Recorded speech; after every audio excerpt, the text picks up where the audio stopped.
आज हम एक नया टॉपिक प्रायिकता इसका अध्ययन करेंगे। प्रायिकता क्या है, सर्वप्रथम हम इसे देखें। प्रायिकता का हम दैनिक जीवन में बहुत उपयोग में लेते हैं। हम कहते हैं शायद आज बारिश होगी, हम कहते हैं वो टॉस किया, शायद ये टॉस ये जीतेगा। कभी हम कहते हैं संभावना व्यक्त करने की हमारी आदतें बहुत ज़्यादा हैं। तो प्रायिकता एक प्रकार की संभावनाएं हैं। किसी भी चीज़ के जिस शर्त पर हम बोले उस शर्त में कितनी संभावनाओं पर हैं। जैसे उदाहरण के तौर पर जैसे मैं कहूँ कि 4 नंबर में से किसी बच्चे के मार्क्स आने की क्या क्या संभावनाएं बनती हैं, तो उदाहरण के तौर पर कहें 4 में से 0 आ सकता है, 4 में से 1 आ सकता है, 4 में से 2 आ सकते हैं, 4 में से 3 आ सकते हैं, 4 में से 4 आ सकते हैं। तो यहाँ हमने कहा उसकी पॉसिबिलिटीज जो बनी वो पॉसिबिलिटीज 1 2 3 4 5 पॉसिबिलिटीज बनती है हमारे पास। तो प्रायिकता में हम पॉसिबिलिटीज को काउंट करते हैं कि कितनी संभावनाएं हमारे पास बन रही हैं। अब इसके आधार पर हम कंक्लूजन निकालें, प्रायिकता क्या है? अनुकूल परिणामों की संख्या बटा कुल परिणामों की संख्या। अनुकूल परिणामों की संख्या से तात्पर्य है कि जिस शर्त पर हमने बोला गया है उनकी संख्या है।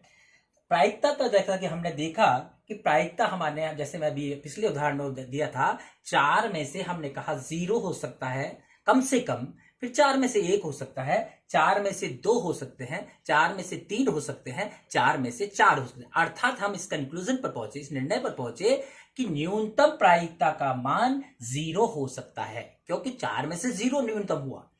और अधिकतम को अगर हम देखें तो 4 में से 4 पॉसिबिलिटी लिखी जो कि 1 को बताता है, अर्थात प्रायिकता का न्यूनतम मान 0 होता है तथा अधिकतम मान 1 होता है।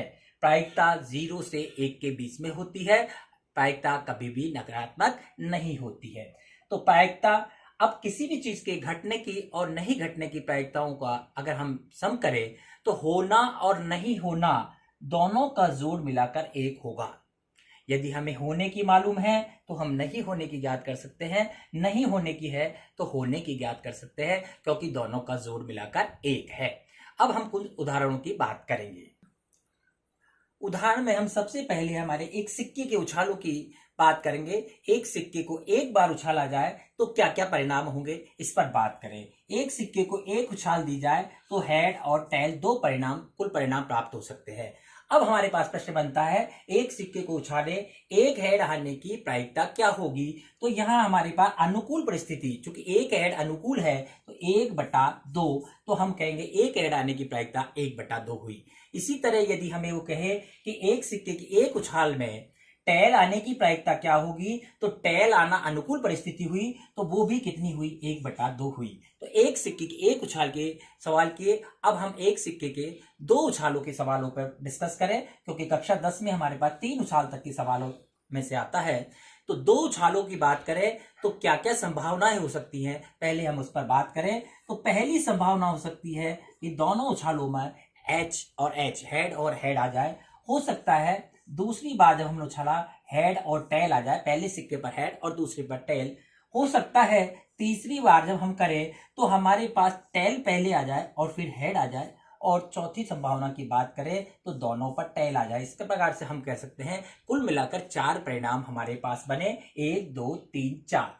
अब जैसी अनुकूल परिस्थितियों के लिए वो सवाल कहेगा उसी के अनुसार हम प्रश्न कर देंगे। जैसे कहा सिक्के की उछाल में 2 हेड आने की प्रायिकता क्या होगी, तो अनुकूल परिस्थितियां देखें 2 हेड कहाँ है, तो हम देख रहे हैं 2 हेड एक ही बार आ रहा है, क्योंकि यहाँ तो एक ही हेड आ रहा है, यहाँ एक ही हेड आ रहा है, यहाँ हेड आ ही नहीं रहा। 2 हेड केवल एक ही बार आ रहे हैं, इसलिए इसकी प्रायिकता लिखें तो क्या लिखें? 1/4 लिखें।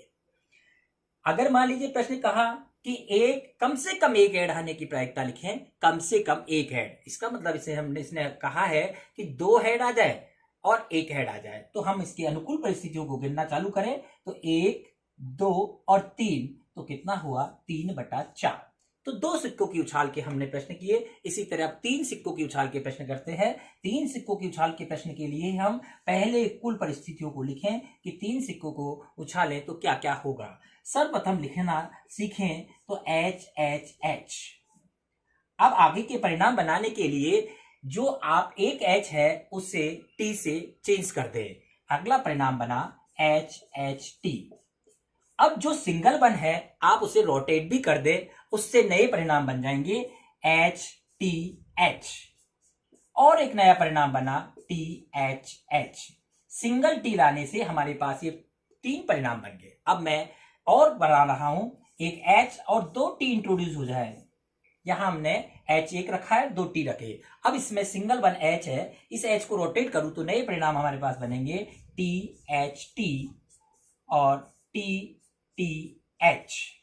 लास्ट हमारे पास रहा कि H, हमने बस 2 T आ चुका, अब हम 3 T का बनाए, 3 T का हमने एक परिणाम ये बना दिया।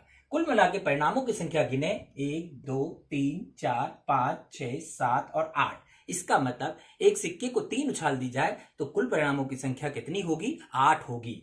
अब जिस अनुकूल वो प्रश्न हमें कहेगा उसी के अकॉर्डिंग हम प्रश्न को हल कर लेंगे। उसने कहा सिक्के की उछाल करें, उसमें कम से कम 2 हेड आए, इस बात की संभावना है। तो अनुकूल परिस्थितियां हम 2 हेड और 3 हेड दोनों को गिने, क्योंकि कम से कम 2 हेड, 2 के लिए परमिशन दी है, 3 के लिए तो यहां गिने 1 2 3 4।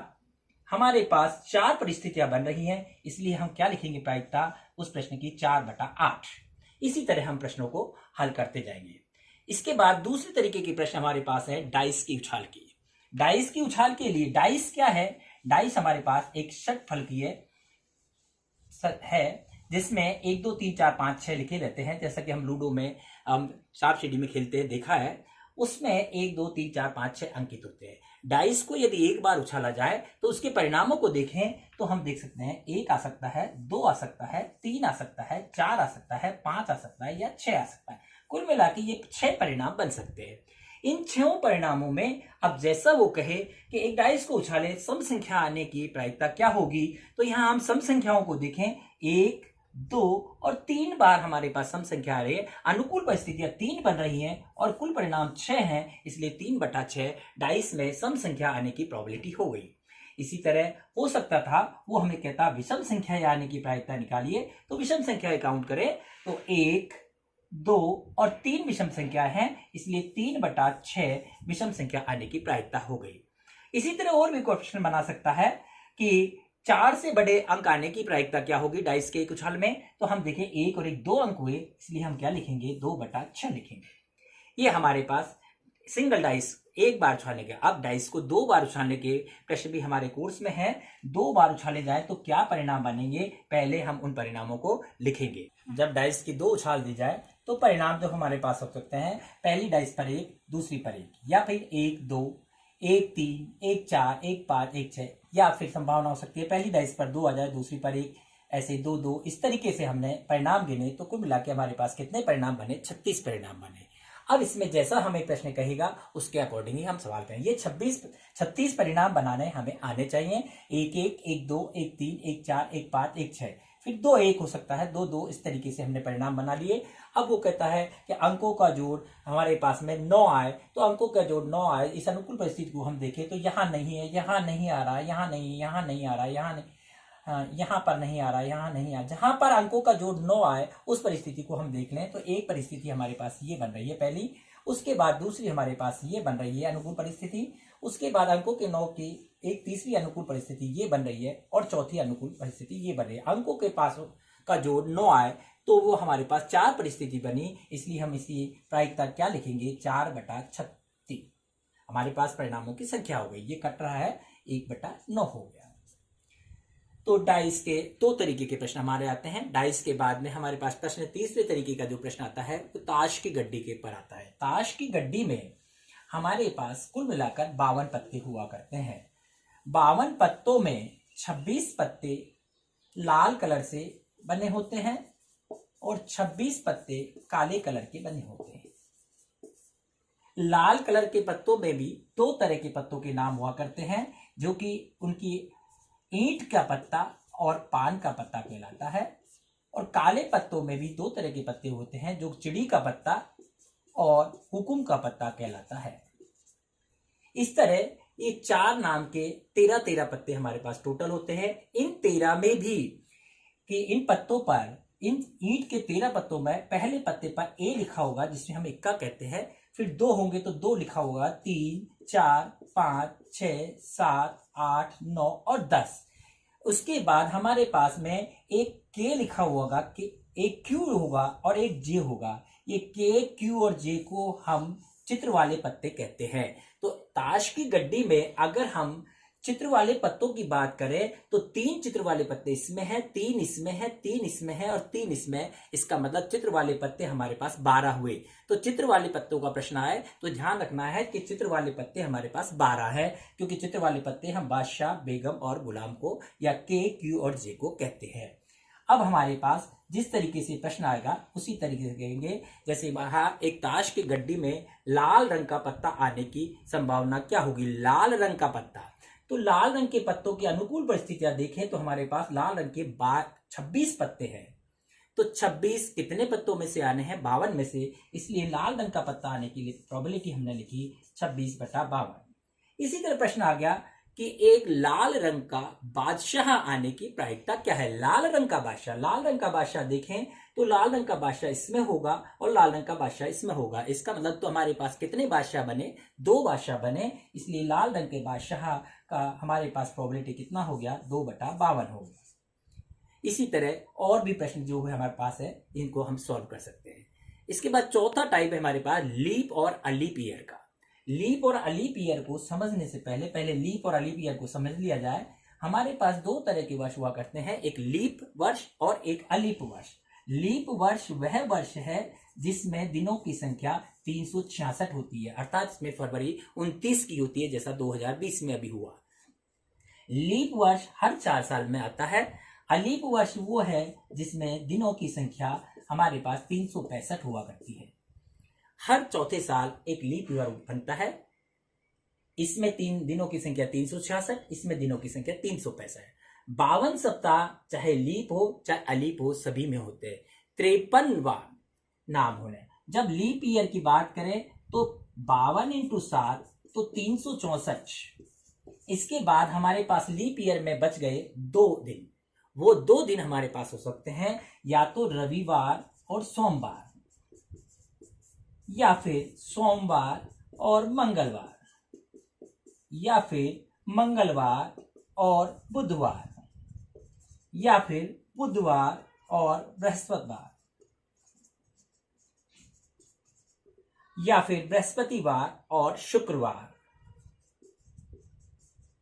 या शुक्रवार और शनिवार, या फिर शनिवार और रविवार। इस तरीके से हमने देखा कि कुल मिलाकर अगर हमें क्यों कहता है कि हमारे पास लीप ईयर में 53 रविवार होना, तो 52 रविवार के बाद में 53 रविवार की बात करें तो 53 रविवार हमारे पास 2 बार आ रहे हैं। इसलिए इसकी अनुकूल परिस्थिति कितनी होगी? 2। इसलिए हम उत्तर लिखेंगे 53 रविवार होने की 2/7। इसी तरीके से हो सकता था हमसे इसका नेगेटिव प्रश्न पूछता कि 53 रविवार नहीं होने की बताइए, तो होने से नहीं होने की निकालनी है तो बताया था 1 - 2/7। ये हमारे पास कितना बन गया? 5/7। ये हमारे पास नहीं होने की, क्योंकि बताया था शुरू में कि नेगेटिव और पॉजिटिव होना और नहीं होना दोनों का जोड़ मिलाकर 1 होता है। इसी तरह अलीप वर्ष की बात करें तो अलीप वर्ष में अगर हम देखें तो 52 × 7 364 बचा लास्ट का एक दिन। वो एक दिन या तो रविवार हो सकता है, या सोमवार हो सकता है, या मंगलवार हो सकता है, या बुधवार हो सकता है, या बृहस्पतिवार हो सकता है, या शुक्रवार हो सकता है, या शनिवार हो सकता है। अर्थात अलीप वर्ष में 53 रविवार होने की प्रायिकता का सवाल हमारे पास आता है तो हम क्या लिखेंगे? 1/7। तो इस तरह अलीप ईयर में और लीप ईयर में हम करेंगे। बाकी के प्रश्न हमारे पास सिंपल प्रश्न और बन सकते हैं। जैसे वो कहता है कि हमारे पास 5 लाल बॉल है, 3 हरी बॉल है और 4 काली बॉल है।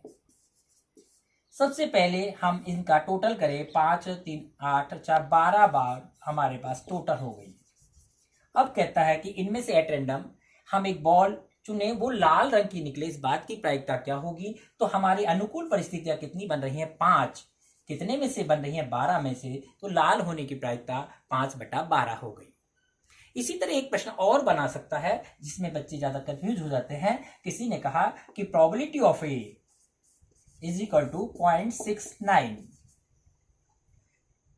अब कहा प्रोबेबिलिटी ऑफ ए बार निकाली। नहीं होने की, ए बार यानी नहीं होने की निकालिए। तो बच्चा इसको नहीं समझ पाता है, तो इसलिए इसको पहले आप इसको यूं कर ले कि 69/100। यहाँ ये कह रहा है कि 100 में से 69 बार होने की प्रायिकता है, नहीं होने की निकालनी है। तो 1 माइनस 69/100 कर दें तो सॉल्व करेगा तो बड़ा इजी हो जाएगा। 100 माइनस 69/100, देन उसके बाद वो करेगा तो ये देखेगा और ये 0.31